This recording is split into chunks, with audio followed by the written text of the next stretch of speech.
Hi, I'm Coach Corey Wayne, and this is my video coaching newsletter. And the topic of today's newsletter is going to be she got dumped because she said no to a threesome. So I've got an email from a woman. She's 22, and the guy that she was dating was 32, so they got a 10-year age difference. And so when they first met, there was obviously a lot of sparks, a lot of chemistry. And she moved in with this guy right away, despite the objections of her parents. And so I guess plays baseball or something like that. And so they were long distance while he was off playing the sport. So she was living in his house, taking care of his dog. He comes back and basically starts hinting about these women that he's met, and she should get together with him because they'd be great friends for her potentially.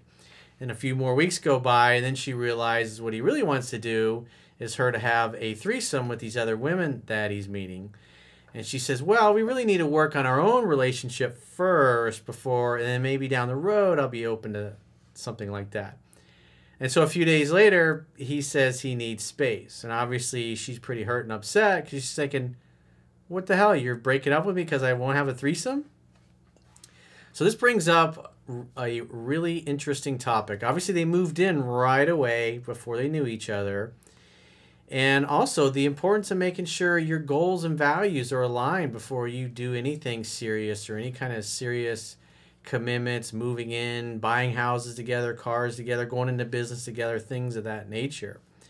People just get in a rush. And obviously she's being 22, probably doesn't have a ton of experience in these kinds of matters, and she's just going off of what feels right.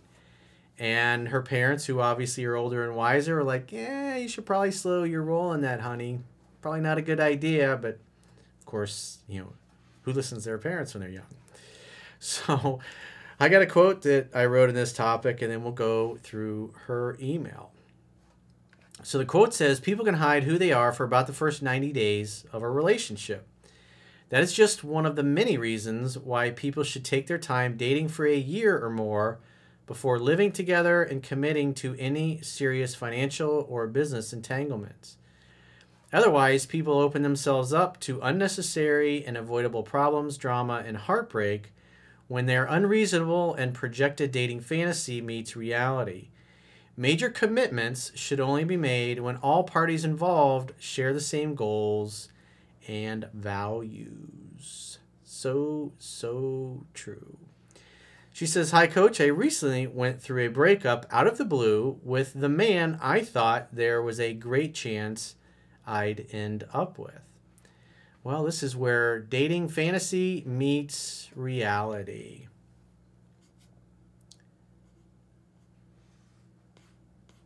So we're about 10 years apart. I'm 22, he's 32, and we moved in together quickly as I had a lease ending, and we loved being around each other, so why not? We had too much in common. It just felt right. Well, remember, human beings, we make our purchasing decisions, obviously, and in this case, relationship choices based on our emotions, and then we use logic and reason to justify our decision. My family voiced their concerns, to which he responded, when you know, you know. What's the worst that could happen? The breakup? Heartbreak? He comes home and wants to have threesomes after 4 months away?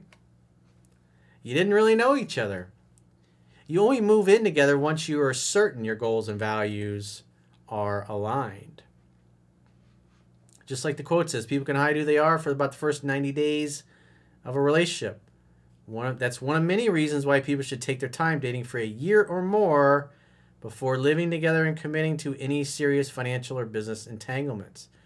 Otherwise, people open themselves up to unnecessary and avoidable problems, drama, and heartbreak when their unreasonable and projected dating fantasy meets reality.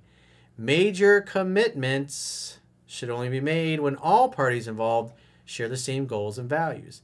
And you can only learn that by having enough time together.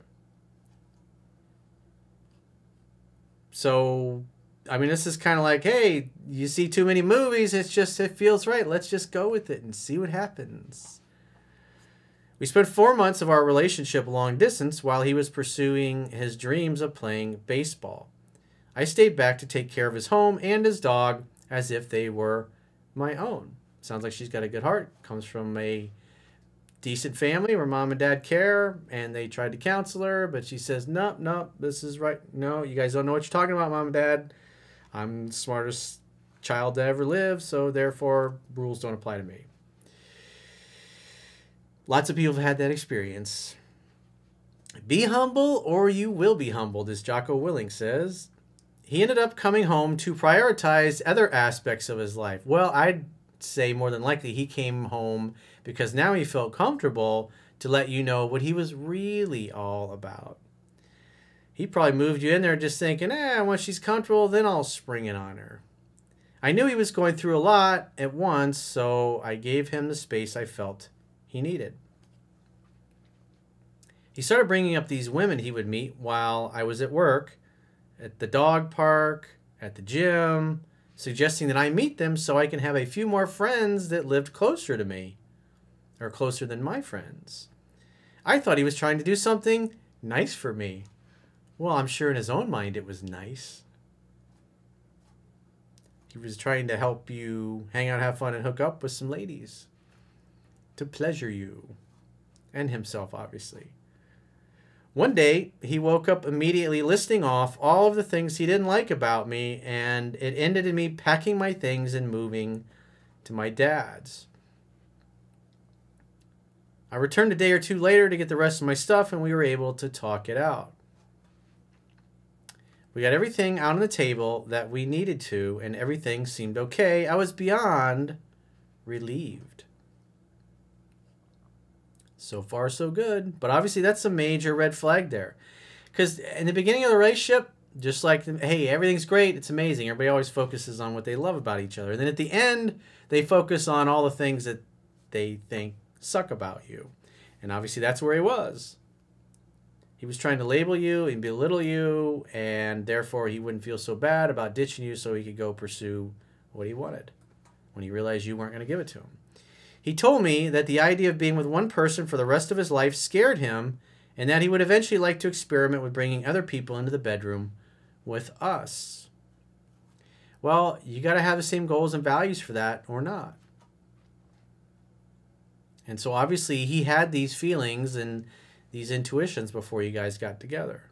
He just figured he'd fly under the radar, and because you cared about him and loved him, eventually you would say yes. And sometimes, that does work. But in other times, obviously in this case, because they didn't really know each other, they just moved right in, and then it sounds like he disappeared because he was playing baseball for 4 months. So they really never got to know each other really well, day in and day out, good days, bad days, average days. I shared that I'd definitely be open to having that conversation down the road, but I wanted to focus on us first. The next day, 2 days before my birthday, he told me about a girl he met and talked to about this situation. She was all for it. Honestly, I was offended that we spoke about this the day before, and he ignored how I felt. Well, he was focusing on what he felt. This time he told me he thought he needed a break. I was just hurt and wasn't sure how to respond, so I left. Well, the strongest negotiating position is being able to walk away and mean it. And so, obviously, if you weren't down with threesomes, you should have left. Simple as that. This is one of those, now I see what this guy's really like. This is why you don't move in with somebody right away, because you didn't know this guy. He didn't know you.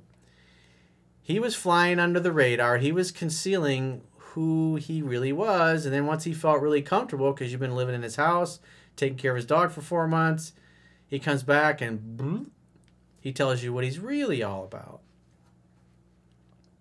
Ever since, he has treated me like I meant nothing to him. He has been nothing but hateful, and I am just confused where I went wrong. Well, you shouldn't have moved in with him right away. You should have listened to your parents. Or what I did to make him switch up on me like that. It's not that he switched up on you. He just finally felt comfortable enough revealing who he really was. So you got burned because you were young, you were naive, you were inexperienced. You thought you were going to show mom and dad a thing or two because you had found the perfect man. And you were going to show them how great and spectacular your relationship was compared to theirs. And like Jocko says, be humble or you will be humble. Your parents love you and they tried to counsel you, but hey, gotta let her make her own mistakes. It is what it is. In a matter of minutes, he went from my best friend to what seemed like my worst enemy. Well, this is called reality. This is called your projected fantasy meeting the reality of what he's really like. I'm at a loss, so I thought, who might be able to help me gain some peace of mind? I couldn't come up with a better person than Coach Corey Wayne. Well, I'm happy to oblige and tell you the way it is. The bottom line is your goals and values are not aligned. You bought the image of who he wanted you to believe he was. So this is why you date somebody, because people can hide who they are for the first 90 days. And you kind of blew past that rule, moved in, and then he disappeared for 4 months. And then, like I said, when he came back, he felt comfortable being who he really was. And he felt no inhibitions to that. And so it's understandable from your perspective why you're like, who is this dude? Because he changed as far as you're concerned, but he was putting on an act. Everybody puts on an act. They put their best foot forward.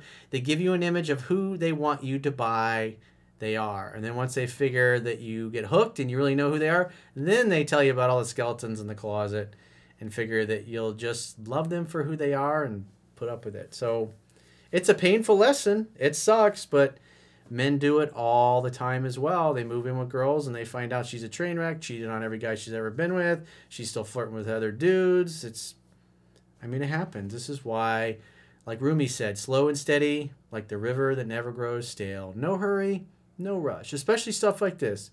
You can't hurry love, just like this old song goes. You just have to wait. So you got to take your time. Ideally a year or two of dating and really getting to know each other's families, because you also, if you're going to get married or live together and have a family, whether you get married or not, you're going to be intertwined with each other's families. And so you got to figure out, do I even like their family? Do I like hanging out with them? Do I see myself hanging out with them? Vice versa, is my family like them? So you should be saying, Mom, Dad, you guys are right. I love you. Should have listened to you. I got my humble pie. This has been swell. So, hey, now you see the guy for what he is. So, again, this is why you date. You test drive. Obviously, you kind of did an extended test drive, but the reality is, doesn't sound like your goals and values are aligned, unless you change it up and you decide you want to give him what he wants, but he doesn't sound like he's the type of guy that's going to be with one woman forever. So that's reality. You look at his actions, maybe he needs another 10 years of sowing his oats. Maybe that's the way he's going to be. You have to make sure that your goals or values are aligned. And from what you shared, they're not. It's not your fault, but you learned a valuable lesson. So next time around, do betterer. Don't make the same mistake. Take your time. So if you've got a question or a challenge in your personal or professional life, go to understandingrelationships.com, click the products tab at the top of your screen, and book a coaching session with yours truly. Until next time, I will talk to you soon.